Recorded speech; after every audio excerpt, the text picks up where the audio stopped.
कैसे हो बच्चों। लास्ट टॉपिक हम लोगों ने दैट वाज चार्ज और फॉर्मल चार्ज निकालना हम लोगों ने सीख लिया था। डाइपोल मोमेंट निकालना हमने सीख लिया था। ऑक्टेट रूल की लिमिटेशंस पढ़ ली थी। Bond order, bond enthalpy, lattice enthalpy, इसके बारे में जानकारी आज मुझे आप लोगों को एक्सप्लेन करना है कि किस तरीके से VSEPR थ्योरी के बारे में हम डिस्कशन करेंगे। देखो, VSEPR theory basically valence shell electron pair repulsion theory थी, जो कि नायलॉम और गिलेस्पी ने दिया था। इसके बारे में अपने अपने पॉइंट्स दिए थे। और क्या वो मैं आपको क्लियर कर दूं। सबसे पहले तो उसने कहा था कि जो भी मॉलिक्यूल बनता है उस मॉलिक्यूल में सिर्फ और सिर्फ जो मेन डिपेंडेंसी है वो डिपेंडेंसी होती है नंबर ऑफ वैलेंस इलेक्ट्रॉन्स की। कितने वैलेंस इलेक्ट्रॉन पे मौजूद है उस पर डिपेंड करती है। और किसी भी मॉलिक्यूल की जो शेप होती है वो इस तरीके से बनती है कि जितने भी इलेक्ट्रॉन्स हैं या एटम्स हैं जो सेंट्रल एटम से जुड़ रहे हैं वो अपनी पोजीशन स्पेस में वो लेना चाहेंगे जिस उनके ऊपर वाली रिपल्शन मिनिमम हो। जैसे एग्जांपल के तौर पे अगर मैं आपसे कहूं कि मेरे पास एक मॉलिक्यूल है, मान लीजिए BF3। क्या मॉलिक्यूल है? अब होता क्या है BF3 के अंदर,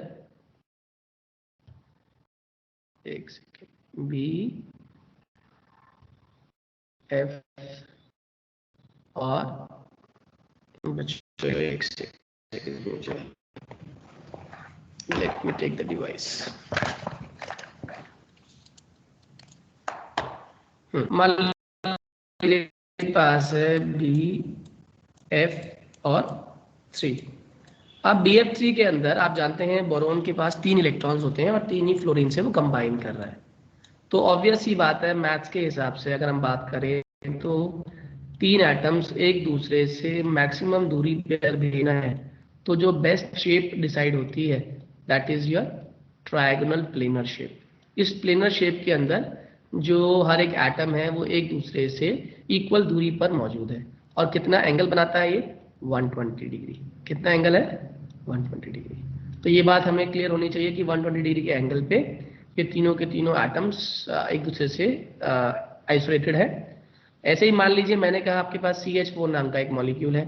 तो किसी ने कहा क्या हम इसकी स्क्वायर शेप बना सकते हैं? हाँ, बनाने को बिल्कुल बना सकते हैं स्क्वायर शेप। आप देखिए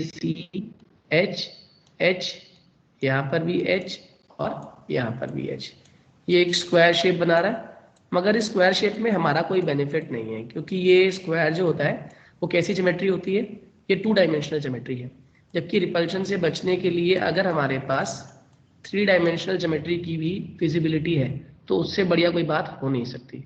तो आप यहाँ नोटिस कीजिए ये क्या बना रहा है, CH4। ये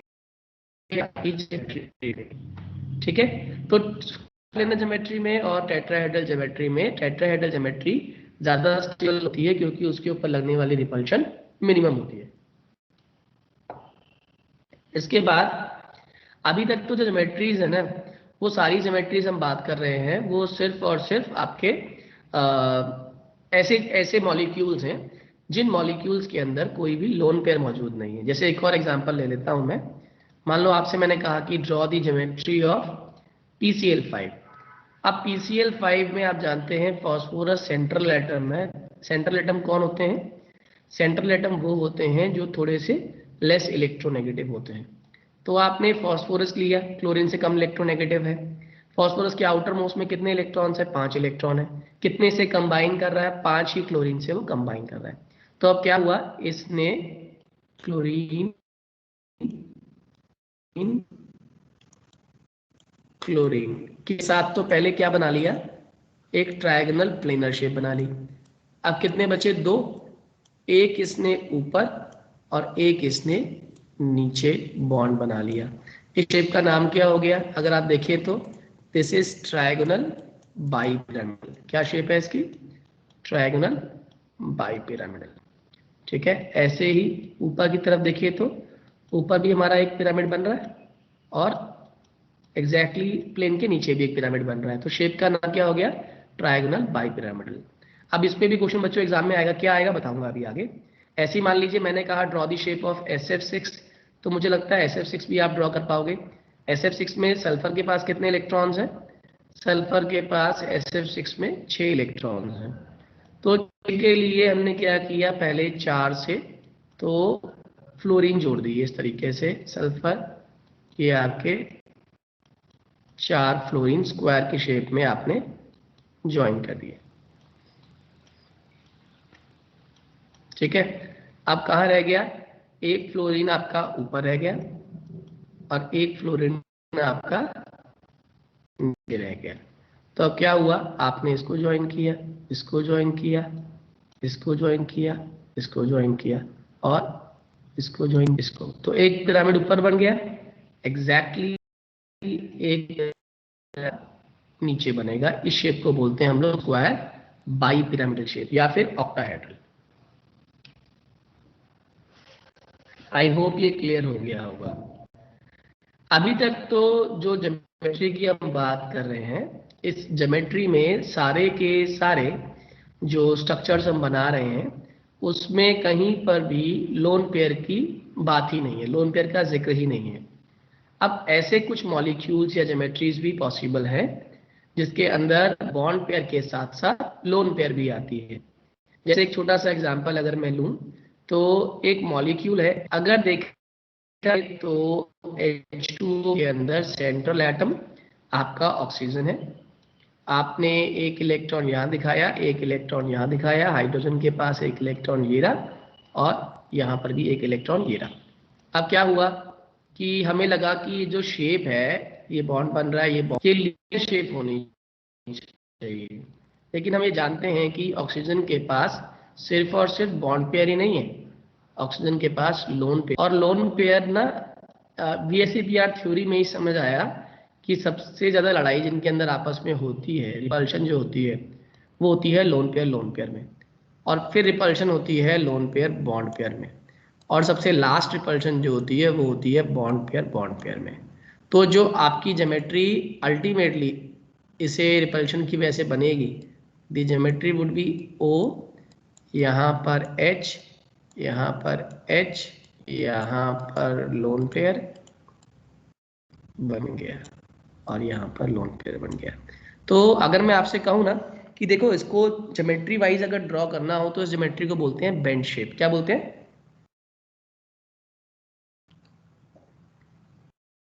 बेंड शेप, क्योंकि यहाँ पे दोनों लोन पेयर ने इस बॉन्ड पेयर को बेंड कर दिया है, झुका दिया है। अगर आपको ड्रॉ करना हो, सिंपल तरीका भी है इसका ड्रॉ करने का, आप इस O के अंदर, अभी तो खैर इसी फॉर्म से हम इसको लर्न करेंगे। जैसे मान लीजिए अगर मैंने कहा CO2 की बात करता हूँ, तो बताइए क्या CO2 की शेप क्या होगी? आप बोलेंगे सर C के अंदर 4 इलेक्ट्रॉन्स हैं, C ने 4 इलेक्ट्रॉन्स ड्रॉ कर दिए, ऑक्सीजन के पास 6 इलेक्ट्रॉन्स हैं, ऑक्सीजन के 6 दिखा दिए हमने, इन 6 में से 2 तो क्या बन गए, double bond double bond double bond. ठीक है, हाँ डबल बॉन्ड हो या ट्रिपल बॉन्ड हो, बिहेव कैसे करता है, एक सिंगल बॉन्ड की तरह ही। तो ओवरऑल जो ज्योमेट्री आ रही है इसकी वो क्या आ रही है, it is behaving like single bond, क्योंकि सेंट्रल एटम पे कोई लोन पेयर नहीं है, तो ज्योमेट्री कैसी हो गई, ज्योमेट्री नियरली परफेक्ट या परफेक्ट ज्योमेट्री हो गई। तो इसकी शेप क्या बनी, आप कह सकते हैं इसकी शेप लीनियर है। और ये परफेक्ट ज्योमेट्री क्यों है, क्योंकि क्या नहीं है इसके ऊपर कोई भी लोन पेयर नहीं है। तो हम किसी भी ज्योमेट्री को इस तरीके से डिजाइन कर सकते हैं। मैं आपको एक और सिंपल ट्रिक सिखाता हूं याद करने के लिए। मान लीजिए आपके पास नंबर ऑफ बॉन्ड्स की बात करते हैं। जैसे मान लीजिए आपने कहा कि ड्रॉ करिए PCl3, है ना। अब मैं आपको एक बहुत सिंपल ट्रिक सिखाता हूँ। PCl3, फॉस्फोरस के पास 5 इलेक्ट्रॉन है, लेकिन ये कंबाइन किससे कर रहा है, ये 3 Cl से कंबाइन कर रहा है खाली। अगर ये 3 Cl से कंबाइन करेगा तो एक क्या बच जाएगी इसके पास, लोन पेयर। और लोन पेयर ज्योमेट्री को कभी भी ठीक ठाक नहीं रहने देती। लोन पेयर क्या ऑफर करती है, रिपल्शन। किसके ऊपर रिपल्शन ऑफर करती है, बॉन्ड पेयर्स के ऊपर। इसने इसको और इवन इसको भी रिपेल किया। जब रिपेल किया तो ज्योमेट्री क्या नहीं रह पाएगी, ज्योमेट्री आपकी ट्रायंगुलर प्लेनर नहीं रह पाएगी, बल्कि ज्योमेट्री के अंदर रिपल्शन की वजह से ज्योमेट्री क्या फॉर्म कर लेगी, एक पिरामिड शेप फॉर्म कर लेगी। पिरामिड इतना दब गई है ये ज्योमेट्री कि इसने क्या फॉर्म कर लिया, एक पिरामिड की शेप फॉर्म कर ली। ऐसी ज्योमेट्री को हम लोग क्या बोलते हैं, पिरामिडल शेप। क्या बोलते हैं इसको, पिरामिडल। M I clear? ये सभी को समझ आ गया होगा, आसान सा टॉपिक था, पिरामिडल शेप इसकी आ गई। अब इसके बाद आगे मान लीजिए मैंने कहा आप लोगों से कि ड्रॉ कीजिए SF2 मॉलिक्यूल।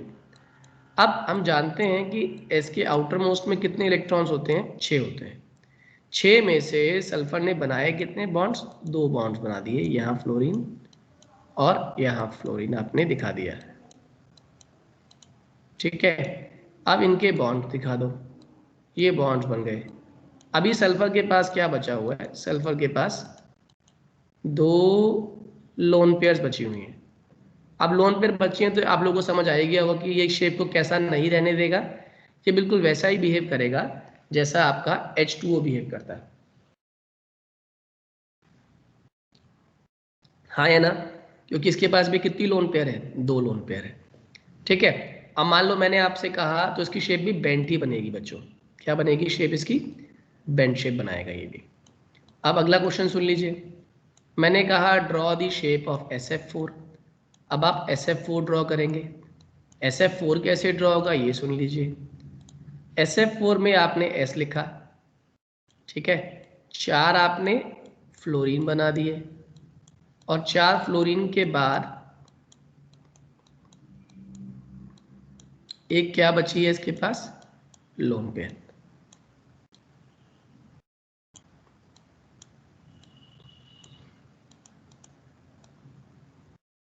और जो ये लोन पेयर है ये ज्योमेट्री को क्या नहीं रहने देगी, नॉर्मल नहीं रहने देगी, ज्योमेट्री में क्या ले आएगी, डिस्टॉर्शन ले आएगी। और डिस्टॉर्शन कैसे आएगी आप जानते हैं, ये लोन पेयर बॉन्ड पेयर को रिपेल करेगी, ये लोन पेयर बॉन्ड पेयर को रिपेल करेगी, ये लोन पेयर बॉन्ड पेयर को रिपेल करेगी, ये लोन पेयर बॉन्ड पेयर को रिपेल करेगी। तो ओवरऑल ज्योमेट्री जो आपकी रहेगी वो प्लेन की जगह थोड़ी सी डिस्टॉर्टेड हो जाएगी, ठीक है। तो इसकी ज्योमेट्री क्या हो जाएगी, डिस्टॉर्टेड स्क्वायर पिरामिडल। क्या ज्योमेट्री है इसकी, distorted square pyramidal geometry. Is it clear, कहानी क्लियर है सभी को, आसान सी ज्योमेट्री है।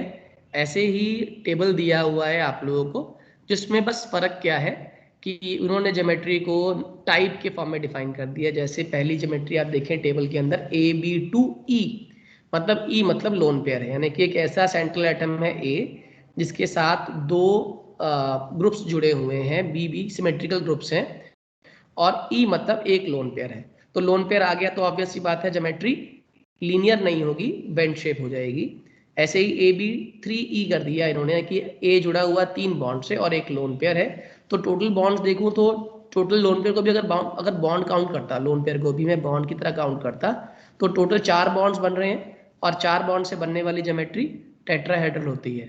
बस ध्यान रखना टेट्राहेड्रल में जो टिप पॉइंट है वहां पे टिप पे किसे रख देना, लोन पेयर, और बाकी 3 को नीचे। तो ये ऑटोमेटिकली कैसी शेप दिखाई देगी आपको, पिरामिडल शेप दिखाई देगी। वो भी कौन सा पिरामिड, ट्रायंगल, जो कि दब चुका है, इसलिए नाम हो जाएगा इसका ट्रायगोनल पिरामिडल।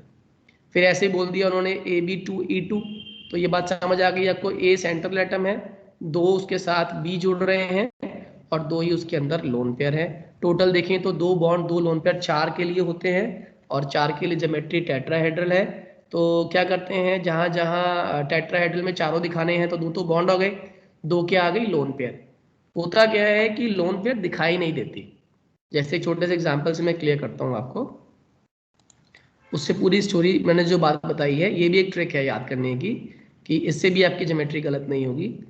जैसे मान लीजिए आप ड्रॉ करने के लिए आ गया H2O ही आ गया है ना, तो आपने कहा था बेंड शेप आई है, मैं इसको अब टेट्राहेड्रल की शेप में ड्रॉ करता हूँ। देखो O के साथ एक लोन पेयर ऊपर दिखा दिया आपने, एक लोन पेयर आपने इस तरीके से दिखा दिया, एक H दिखा दिया, और एक आपने H दिखा दिया, हाँ या ना। अब नोटिस कीजिए जो लोन पेयर है वो कभी दिखाई तो देती नहीं हमें, तो जो हमें शेप दिखाई देगी अल्टीमेटली वो क्या दिखाई दे रही है, वो शेप हमें यही दिखाई दे रही है, हाँ है ना। अगर ये शेप दिखाई दे रही है तो ये शेप क्या है, ये शेप तो बेंड शेप है, बेंड शेप, ठीक है। और इस बेंड शेप के अंदर कारण क्या है बेंड शेप होने का, due to presence of these two lone pairs. तो इसी तरीके से भी हम कर सकते हैं कि पहले लोन पेयर को ज्योमेट्री में प्लेस दे दो और प्लेस देने के बाद उसे चाहे तो रब कर दो या उससे बची हुई ज्योमेट्री आप नाम दे दो। जैसे मान लो मैंने कहा NH3, अब NH3 में आप जानते हैं NH3 में 3 तो बॉन्ड है और एक लोन पेयर है, टोटल कितने होगा 4। तो मैंने क्या कहा था लोन पेयर को पहले आप ऊपर जगह दे दीजिए टेट्राहेड्रल ज्योमेट्री में H H और H। मैंने कहा था लोन पेयर ज्योमेट्री में हाइपोथेटिकली जगह तो ले रहा है लेकिन वो मेन ज्योमेट्री नहीं है। आपकी मेन ज्योमेट्री किससे बन रही है, N की H से बन रही है। इसका मतलब it was appearing like a tetrahedral but it is not tetrahedral, rather the shape is trigonal pyramidal, क्योंकि इस लोन पेयर ने ज्योमेट्री को बेंड कर दिया है, दबा दिया है, इसीलिए ज्योमेट्री क्या हो गई, ट्रायगोनल पिरामिडल। मुझे लगता है ये आपको VSEPR थ्योरी समझ आ गया होगा, ठीक है। अब VSEPR थ्योरी के बाद जो नेक्स्ट टॉपिक हमें स्टडी करना है उस टॉपिक का नाम है वैलेंस बॉन्ड थ्योरी। बड़ा ही आसान सा टॉपिक है, इसको समझने के लिए मैं एक छोटी सी बात से एग्जांपल से आपको क्लियर करूंगा। इन्होंने बेसिकली जो वैलेंस बॉन्ड थ्योरी दी वो एटॉमिक ऑर्बिटल्स की ओवरलैपिंग पे एलिमेंट्स की कॉन्फ़िगरेशन के हिसाब से और हाइब्रिडाइजेशन के बेसिस पे इन्होंने एक्सप्लेन किया वैलेंस बॉन्ड थ्योरी को। अब होता क्या है, उन्होंने कहा कि ऐसा है जब भी दो एटम्स आपस में एक दूसरे के पास आते हैं तो एटम्स के पास आने का मतलब है उनके इलेक्ट्रॉन क्लाउड्स का पास आना, ना केवल इलेक्ट्रॉन क्लाउड्स का पास आना बल्कि जो न्यूक्लियस है उनकी भी इंटरैक्शंस काउंट होंगी। मान लो ये इलेक्ट्रॉन है, ये इलेक्ट्रॉन है, ये इलेक्ट्रॉन है, ये इलेक्ट्रॉन है, ठीक है, ये न्यूक्लियस, ये न्यूक्लियस।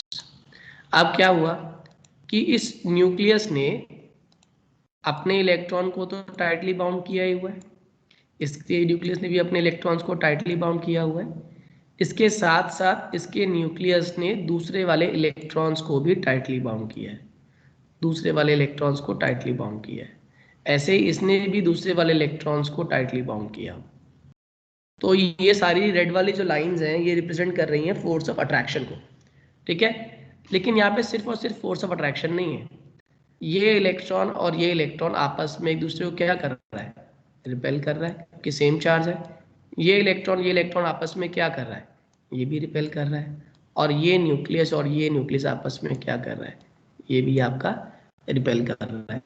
तो उसने कहा जब भी कोई भी मॉलिक्यूल बनता है तो मॉलिक्यूल के बनते वक्त बहुत सारी फोर्सेस आपस में काउंट होती हैं। पहली जो मैंने बताई न्यूक्लियस की अट्रैक्शन, न्यूक्लियस की अट्रैक्शन अपने इलेक्ट्रॉन पर और न्यूक्लियस की अट्रैक्शन सामने वाले एटम के इलेक्ट्रॉन्स पर, ऐसे ही वाइस वर्सा उसकी भी ट्रू है। और फिर इसमें रिपल्शन भी है, न्यूक्लियस की रिपल्शन न्यूक्लियस से, इलेक्ट्रॉन की रिपल्शन इलेक्ट्रॉन से। लेकिन अगर कोई भी मॉलिक्यूल आज तक ओवरलैप किया है तो ओवरलैप करने का एक ही फंडामेंटल है कि ओवरऑल जो नेट फोर्स आए वो फोर्स ऑफ अट्रैक्शन है। क्या कहा मैंने, अगर मान लो रेड वाली फोर्सेस अट्रैक्शन है और ब्लू वाली रिपल्शन है, तो अगर मैं अट्रैक्शन को प्लस मान रहा हूँ और रिपल्शन को माइनस मान रहा हूँ तो जो आंसर आने वाला है हमारा प्लस आने वाला है। तो अगर किसी भी मॉलिक्यूल में अट्रैक्शन और रिपल्शन को माइनस करने के बाद जो फाइनल आंसर आए वो फाइनल आंसर हमारा प्लस में आए, यानी कि अट्रैक्टिव फोर्सेज में आए, तो समझ जाइएगा कि मॉलिक्यूल फॉर्मेशन पॉसिबल है। इसका मतलब जो मॉलिक्यूल को बनने के लिए जो एनर्जी चाहिए, बॉन्ड डिसोसिएशन, बॉन्ड स्टेबिलिटी जो है, ऑब्वियस सी बात है, वो पहले से जो किसी भी एटम के अंदर जो इलेक्ट्रॉन्स मौजूद हैं उन इलेक्ट्रॉन को फ्री करना पड़ेगा, तभी तो दूसरे एटम के साथ कंबाइन करेगा। तो ध्यान रखिएगा, इसको हम इस तरीके से भी स्टडी करते हैं कि जितनी भी एनर्जी चाहिए मॉलिक्यूल फॉर्मेशन के लिए, उसको हम लोग बोलते हैं बॉन्ड एंथैल्पी। और जितना कर्व, बॉन्ड एनर्जी कर्व जिसे हम लोग बोल देते हैं कि मॉलिक्यूल को बनते वक्त एनर्जी का लॉस जितना ज़्यादा होगा उतनी स्टेबिलिटी आपकी बढ़ जाएगी, मॉलिक्यूल फॉर्मेशन के चांसेस उतने आपके बढ़ जाएंगे। अब जैसे इसी को एक्सप्लेन करने के लिए वीबीटी ने एक कंसेप्ट दिया जिसको हम लोग बोलते हैं ऑर्बिटल ओवरलैप कंसेप्ट। अब जैसे मैं आपसे कहूं कि बताओ हीलियम मॉलिक्यूल क्यों नहीं बनता, नोबल गैसेस क्यों नहीं फॉर्म होती मॉलिक्यूल की फॉर्म में, तो आंसर में क्या लिख कर आओगे वीबीटी के हिसाब से कि ये ऐसा मॉलिक्यूल है जिसके अंदर attractive forces is just equal to repulsive forces. तो जितनी अट्रैक्टिव फोर्स होती हैं अगर उतनी ही रिपल्सिव फोर्स हो जाएगी तो नेट फोर्स कितनी रहेगी, जीरो। इसीलिए उनके बीच में लगने वाली कोई भी ओवरऑल अट्रैक्शन काउंट नहीं होगी, मॉलिक्यूल के अंदर कभी भी बॉन्ड फॉर्मेशन पॉसिबल नहीं होगा। अब मान लीजिए क्वेश्चन आ गया ऑर्बिटल ओवरलैप कंसेप्ट। इसके लिए सबसे पहले कुछ चीज़ें आप लोग सीख लो। हमारे 3 जनरल ऑर्बिटल्स होते हैं, एक एस, एक पी और एक डी। हम इन्हीं की बात करेंगे क्योंकि एफ की शेप तो होती नहीं, डिफ्यूज शेप होती है इसकी एफ की। एस की शेप जो होती है वो स्फेरिकल होती है, यानी कि ये हर एक्सिस के अलोंग ये सिमेट्रिकल है, एक्स एक्सिस, वाई एक्सिस और जेड एक्सिस के अलोंग। पी की बात करें तो पी हमारा डंबल शेप बनाता है, इसके 3 एक्सिस के रिस्पेक्ट में 3 अलग अलग डायरेक्शन है। ये पी एक्स है, ये पी वाई है,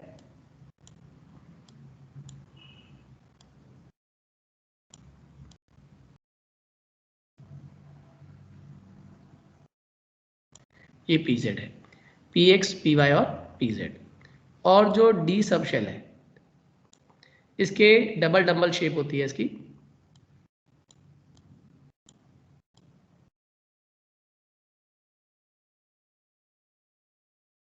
ये डी एक्स वाई शेप है।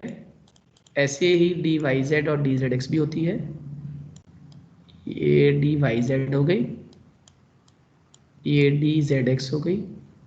खाली एक्सिस का डिफरेंस है, 2D में वैसे भी आप 3D फिगर को समझना थोड़ा मुश्किल होता है, लेकिन यहाँ पर एक्सिस का डिफरेंस है। अगर पहला वाला देखें तो ये एक्स एक्सिस है, ये वाई एक्सिस है, दूसरे में ये वाई हो गया, ये जेड हो गया, तीसरे में ये जेड हो गया, ये एक्स हो गया।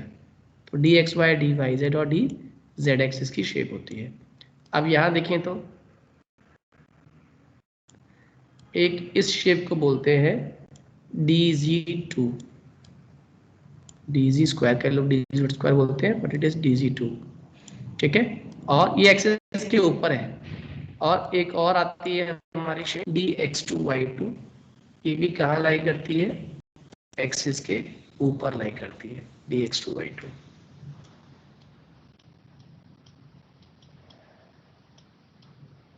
ठीक है, ये सारी शेप्स हैं, हालांकि ये हमने चैप्टर 2 में पढ़ी थी, लेकिन यहाँ पे इसका क्या रेलेवेंस है वो बता रहा हूँ आपको मैं।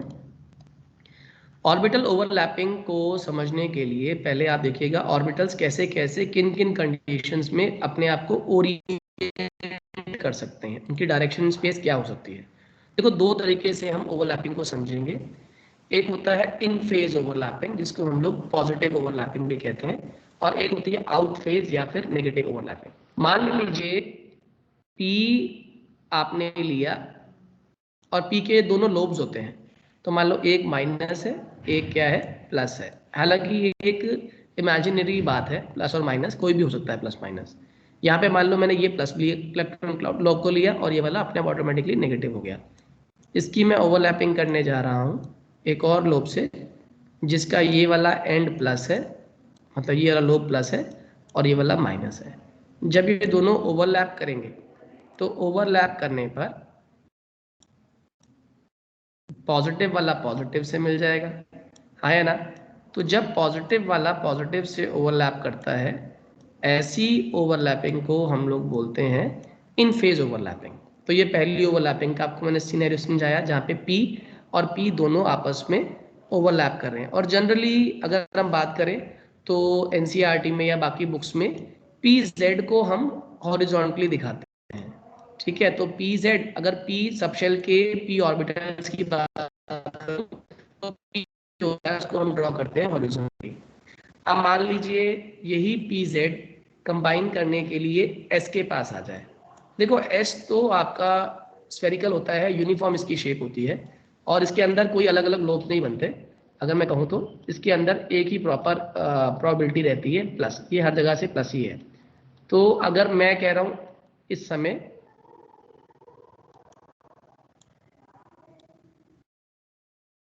ठीक है, तो अगर ये वाला प्लस वाला इसके साथ ओवरलैप है तो ये कुछ ऐसी शेप बनाएगा बच्चों, ये, ठीक है। तो ये प्लस, ये प्लस, और ये आपका माइनस, ठीक। तो ये भी आपकी इन फेज ओवरलैपिंग है। एक और भी तरीका है, आप कहें क्या सिर्फ पीजेड पीजेड ही ओवरलैपिंग करते हैं? नहीं, अगर हम पी एक्स की बात करें तो पी एक्स में भी ये मान लीजिए प्लस है, ये माइनस है।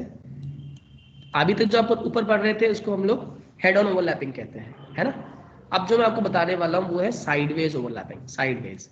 अब साइडवेज में भी सेम कहानी, ये प्लस और ये माइनस। अब ये दोनों प्लस वाले प्लस के आपस में कंबाइन करने वाले हैं,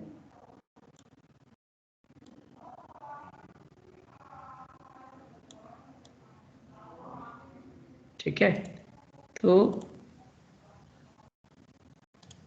एक सेकेंड, इसको इस तरीके से ड्रॉ करते हैं। हाँ, तो प्लस के साथ कौन ओवरलैप कर रहा है? प्लस। माइनस के साथ कौन ओवरलैप कर रहा है? माइनस। हालांकि इस केस में जो ओवरलैपिंग का एक्सटेंट होता है, अमाउंट होता है, मात्रा होती है, वो कम होती है क्योंकि ये साइडवेज ओवरलैपिंग है, थोड़ा ओवरलैप हो पाता है। जबकि हेड ऑन ओवरलैपिंग में जो एक्सटेंट ऑफ ओवरलैपिंग होता है वो हमेशा ज़्यादा होता है। तो यहाँ से एक और चीज़ बनेगी, आगे बताऊंगा आपको। ये याद रखना, ये कौन सी ओवरलैपिंग है? This is sideways. और ये कौन सी है? Head on. This is head on. I hope इतना समझ आ गया होगा। तो ये हमारी जो चल रही है अभी तक, हमने सारी की सारी इन फेज ओवरलैपिंग की बात करी है। अच्छा, क्या कहीं आउट फेज हो सकती है? हाँ, इसी केस को मैं आउट फेज में क्या करता, अगर मान लो मुझे आउट फेज दिखाना होता तो प्लस माइनस, ठीक है। इसकी ओवरलैप में कैसे कर देता? यहाँ पे कर देता माइनस, और यहाँ होता प्लस। तो इस केस में जो इनकी ओवरलैप होगी that is not at all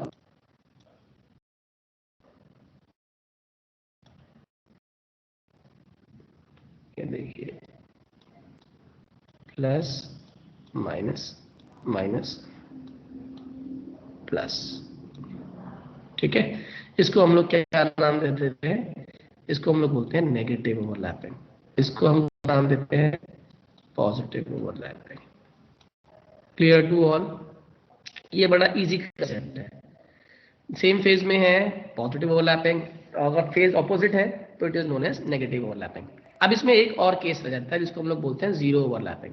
zero overlapping generally जो होता है वो उन ऑर्बिटल्स में होता है जो ऑर्बिटल्स की ओरिएंटेशन या एक्सिस सेम ही ना हो। जैसे अगर हम बात करें पी एक्स और पी वाई, अब दोनों के एक्सिस ही डिफरेंट है तो इनमें कोई भी ओवरलैपिंग नहीं होगी। जैसे मान लीजिए ये आपका पी एक्स है और ये आपका पी वाई है, तो ये दोनों के एक्सिस ही अलग अलग हैं। तो अगर एक्सिस अलग अलग है तो इनकी ओवरलैपिंग कभी चाहकर भी नहीं होगी। ऐसी ओवरलैपिंग को हम लोग क्या बोलते हैं? Zero overlapping. मेरी बात समझ आ रही है?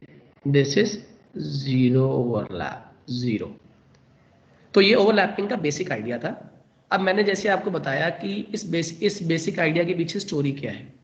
इस बेसिक आइडिया के पीछे स्टोरी ये है कि जितने भी ऑर्बिटल्स ओवरलैप कर रहे हैं वो ओवरलैप करते वक्त हमारे लिए स्ट्रेंथ को जस्टिफाई कर रहे होते हैं। जब भी ओवरलैपिंग आपकी हेड ऑन होगी, याद रखना कैसी ओवरलैपिंग होगी? Head on. तो हेड ऑन ओवरलैपिंग हमेशा ज्यादा ओवरलैपिंग होती है, ओवरलैपिंग का एक्सटेंट ज्यादा होता है हेड ऑन ओवरलैपिंग में। Overlapping is more, overlapping is more, ठीक है, ज्यादा ओवरलैपिंग है इस केस में। और जितनी ओवर वाला होती है उतनी ही बॉन्ड स्ट्रेंथ भी ज्यादा होती है। तो हेड ऑन ओवरलैपिंग से बनने वाला बॉन्ड कौन सा होता है बच्चों, याद रखना, इसको हम लोग सिग्मा बॉन्ड कहते हैं। क्या बोलते हैं? Sigma bond. और सिग्मा बॉन्ड की strength, this is sigma bond, और सिग्मा बॉन्ड की स्ट्रेंथ ज्यादा होती है, एनर्जी कम होती है इसकी, इसकी एनर्जी लेस,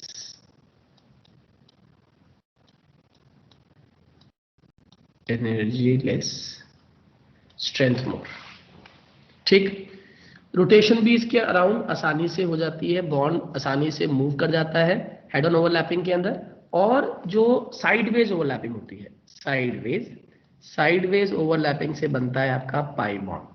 क्या कहा मैंने? साइडवेज ओवरलैपिंग से क्या बनता है? साइडवेज ओवरलैपिंग से बनता है आपका पाई बॉन्ड, पाई बॉन्ड। ठीक है, साइडवेज ओवरलैपिंग से क्या फॉर्म होता है हमारा? पाई बॉन्ड फॉर्म होता है। और हेड ऑन ओवरलैपिंग से क्या बनता है हमारा? सिग्मा बॉन्ड बनता है। और पाई बॉन्ड जो होता है कंपैरेटिवली सिग्मा के कंपैरिजन में वीक इसलिए भी होता है क्योंकि सिग्मा बॉन्ड के अंदर ओवरलैपिंग का एक्सटेंट ज़्यादा है, जबकि पाई बॉन्ड में ओवरलैपिंग का एक्सटेंट कंपैरेटिवली कम है। तो जितना कम ओवरलैपिंग होगा उतना ही बॉन्ड की स्ट्रेंथ भी ऑटोमेटिकली हो जाएगी। और सिग्मा बॉन्ड में रोटेशन फ्री है, जबकि पाई बॉन्ड में रोटेशन हिंडर्ड है, क्योंकि सिग्मा बॉन्ड को मूव कौन नहीं करने दे रहा?